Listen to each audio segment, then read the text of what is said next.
আগামী 12 ফেব্রুয়ারি ত্রয়োদশ জাতীয় সংসদ নির্বাচন কাছে চলে আসছে। আগামী 3 দিন পরে নির্বাচন। এই নির্বাচনকে কেন্দ্র করে আমাদের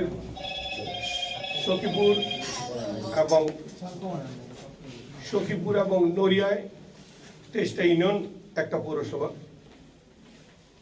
আমি বিশেষ করে গত 3-4 মাস নির্বাচন ইশতেহার ঘোষণার আগে আমি মোটামুটি, যেহেতু 17 বছর এলাকায় আসতে পারিনি, সেহেতু আমারও ইচ্ছা ছিল যে আমি সবগুলি ইউনিয়নের অবস্থাটা দেখে নিই। আমি মোটামুটি ডিসেম্বরের 25 তারিখের মধ্যে আমি আমার 23টা ইউনিয়ন এবং পৌরসভা ভিজিট করে যা দেখার দেখেছি। এরপরে নির্বাচন ইশতেহার যখন ঘোষণা করা হলো, নির্বাচন ডেট যখন করলো, আমি নমিনেশন আমাদের ডিক্লেয়ার হলো নভেম্বরের 3 তারিখ। তখন আপনি যে নমিনেশনগুলি ঘোষণা হয়েছে সেই 237 জনের মধ্যে আমার নামটা ছিল ওখানে। ওর পরে আমি আর 1 সপ্তাহ পরে, 1 সপ্তাহ না, 15 তারিখ, লম্বা একটা গ্যাপ দিয়ে আমি 15 তারিখ 15ই নভেম্বর আমি দেশে আসি। দেশে এসে আমি বেশ কয়েকদিন থেকে আমি আমার 23টা ইউনিয়ন, একটা পৌরসভায় আমি শপথ করি। এবং সেখানে আমাদের কিছু সিনিয়র নেতৃবৃন্দ ছিলেন যারা বয়োজ্যেষ্ঠ এবং যারা দীর্ঘদিন এই রাজনীতিটা করতেন। বয়সের কারণে তারা আজকে পোস্ট পজিশন নাই, বাট তারা আমাদের উপদেষ্টা হিসেবে আছেন বিভিন্ন ইউনিয়নে, বিভিন্ন ওয়ার্ডে এবং জেলায়। আমরা ঘুরে যা দেখেছি, সেই দেখাগুলির মধ্যে আমার সরকার সারা বাংলাদেশের চিত্র দেখে মনে হচ্ছে জাতীয়তাবাদী দল বিএনপি আগামী 12 ফেব্রুয়ারি নিরঙ্কুশ সংখ্যাগরিষ্ঠ ন্যায় ক্ষমতায় আসবে ইনশাআল্লাহ। তারই পরিপ্রেক্ষিতে আমি স্বল্প একটি পরিকল্পনা তৈরি করেছি, যেটা ইহাই চূড়ান্ত নয়। এর মধ্যে সংযোজন হবে, এর মধ্যে প্রায়োরিটি উঠবে, কোনটা আগে হবে কোনটা পরে হবে, এর মধ্যে আরো অনেক কিছু যোগ বিয়োগ হবে।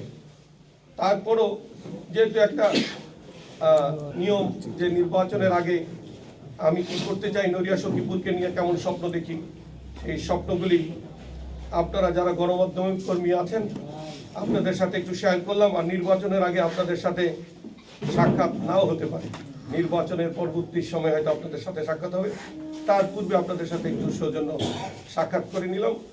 আর সাক্ষাতের আপনারা একান্ত আপনজন, আমার দীর্ঘ রাজনীতি 33-35 বছর, আপনারা চেনা মুখগুলি আমার সামনে, যাদেরকে আমি দীর্ঘদিন দেখি এবং যারা আমাকে দীর্ঘদিন দেখে।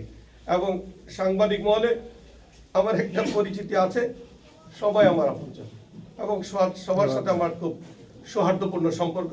এবং আমার বিরুদ্ধেও যে লিখে তার সাথে আমার সৌহার্দ্যপূর্ণ সম্পর্ক, আর যে আমার পক্ষে লিখে তার সাথে তো আছেই। বিরুদ্ধে লেখা এই কথাটা এই অর্থে বলা ঠিক হবে না। আমাকে রাজনীতিভাবে পরিচ্ছন্ন একজন রাজনীতিক কর্মী বানানোর পিছনে আপনাদের সবার অবদান।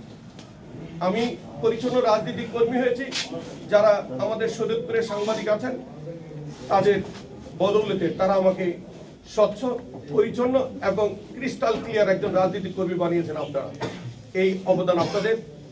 আপনারা যদি আমার বিরুদ্ধে কেউ লিখেও থাকেন, এটা আমার জন্য বিশাল বড় আশীর্বাদ, কারণ আপনাদের লেখাটাই আমার পথ চলার প্রশস্ত হয়েছে এবং পথটা বড় হয়েছে আমি যেখান দিয়ে হেঁটে যাচ্ছি। আজকে এই শরীয়তপুরে যে ত্রয়োদশ জাতীয় সংসদ নির্বাচন হচ্ছে, এই নির্বাচনের মধ্যে অলমোস্ট যতজন ইলেকশন করছেন তাদের মধ্যে রাজনীতিক নির্বাচনী কর্মী হিসেবে আমি সবার মধ্যে সিনিয়র আছি আমি মনে করেছি। এর মধ্যে আমাকে অনেক কিছুকে বেছে নিয়ে কথা বলতে হয়, অনেক সতর্কতা অবলম্বন করতে হয়, অনেক সাবধানতা অবলম্বন করতে হয়। এবং আপনারা কি চান আর আপনারা কি চান না সেটা আমি বুঝি। দীর্ঘ পথ চলায় আপনাদের পাশে পেয়েছি, আপনাদের ভাষা আমি বুঝেছি, আপনাদের চোখের ইশারা আমি জানি, আপনাদের প্রতিটা শব্দের সাথে আমি অত্যন্ত পরিচিত।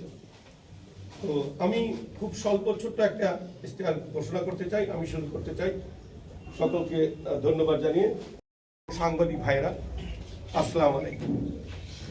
ন্যায় ও ইনসাফ, বৈষম্যহীন আর্থসামাজিক উন্নয়নে নড়িয়া ও সখীপুরের জন্য আমরা একগুচ্ছ বাস্তবায়নের ভাবনা,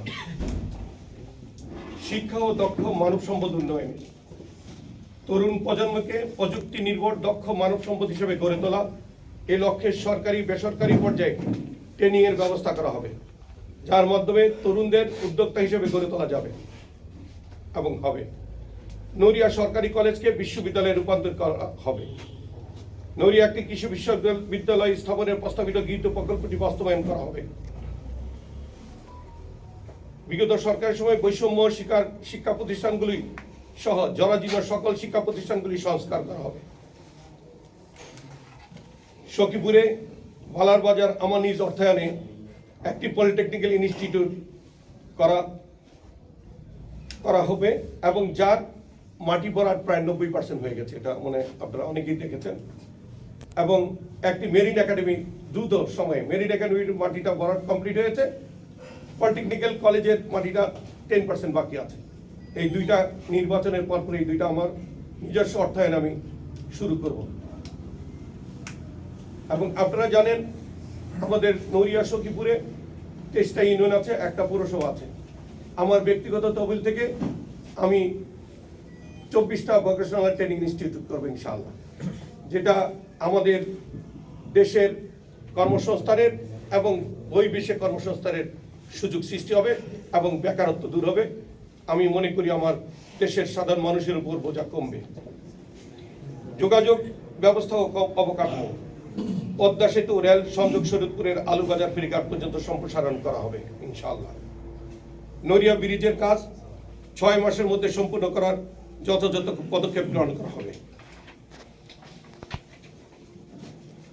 কৃষি ও মৎস্য, কৃষি জমির বহুমুখী ব্যবহার উপযোগী করার প্রশিক্ষণ দেওয়া হবে এবং বীজ, সার, কীটনাশক ও সেচ সহজলভ্য করা হবে। কৃষি পণ্য ন্যায্য মূল্যে নিশ্চিত করতে একটি কোল্ড স্টোরেজ নির্মাণ করা হবে, যেটা আমার ব্যক্তিগত তহবিল থেকে। আমরা চিন্তা করছি কাছিকাটা, নওপাড়া, চরাটা, যেখানে আলু চাষ বেশি হয় এবং মৎস্য আমাদের পদ্মার যেখানে উৎপত্তি বিশেষ করে ভয়ানক রূপ ধারণ করে, সেখানে আমাদের মৎস্যজীবীরা যারা মৎস্য চাষ করেন, এরা মাছ দ্রুততার সময়ে বিক্রি করে ফেলতে গিয়ে তাদের ন্যায্য পয়সাটা পান না। এটা যদি কোল্ড স্টোরেজের মধ্যে 2-4 দিন, 5 দিন, 7 দিন, 10 দিন রেখে বিক্রি করা হয়, তারা ন্যায্য দামটা পাবেন। সেটা আমি দেখেছি। এবার চরাটা নপাড়ায় জমি দেখে চিন্তা করেছি, আমরা যদি নদী ভাঙাটা ওই নপাড়ার পশ্চিম পোর্শনটা যদি বেরিবারটা কমপ্লিট করতে পারি, তাহলে নদী ভাঙা রোধ হবে এবং সেখানে আমি আমার ব্যক্তিগত তহবিল থেকে একটা কোল্ড স্টোরেজ করার পরিকল্পনা করেছি। নড়িয়া সখীপুরের উল্লেখযোগ্য সংখ্যক জেলেদের জীবিকার অন্যতম মাধ্যম মৎস্য আহরণের সরকারি বেসরকারি পর্যায়ে প্রয়োজনীয় সহযোগিতা প্রদান করা হবে। সামাজিক উন্নয়ন, নিরাপত্তা, সন্ত্রাস ও চাঁদাবাজির বিরুদ্ধে আমার জিরো টলারেন্স নীতিতে অটুট থেকে জনগণ ও প্রশাসনের সহযোগিতা নিয়ে একটি বারযুগ সমাজ গঠনে আমি অঙ্গীকারবদ্ধ। সামাজিক সচেতনতা, যুবকদের খেলাধুলা, প্রশিক্ষণ, সম্পৃক্তকরণ ও প্রশাসনের সমন্বয়ে মাদক নির্মূল। নড়িয়া সখীপুরে একটি স্টেডিয়াম নির্মাণ করে খেলাধুলার সুযোগ বৃদ্ধি করা হবে। আপনারা আমার নির্বাচনমুখী মিটিংগুলিতে আপনারা শুনেছেন, নড়িয়া সখীপুর আমি মাদকের সাথে যুদ্ধ ঘোষণা করেছি, কারণ মাদক একটি সমাজ ব্যবস্থা, একটি পরিবার, একটা রাষ্ট্রকে ধ্বংসের দ্বার প্রান্তে নিয়ে যায়।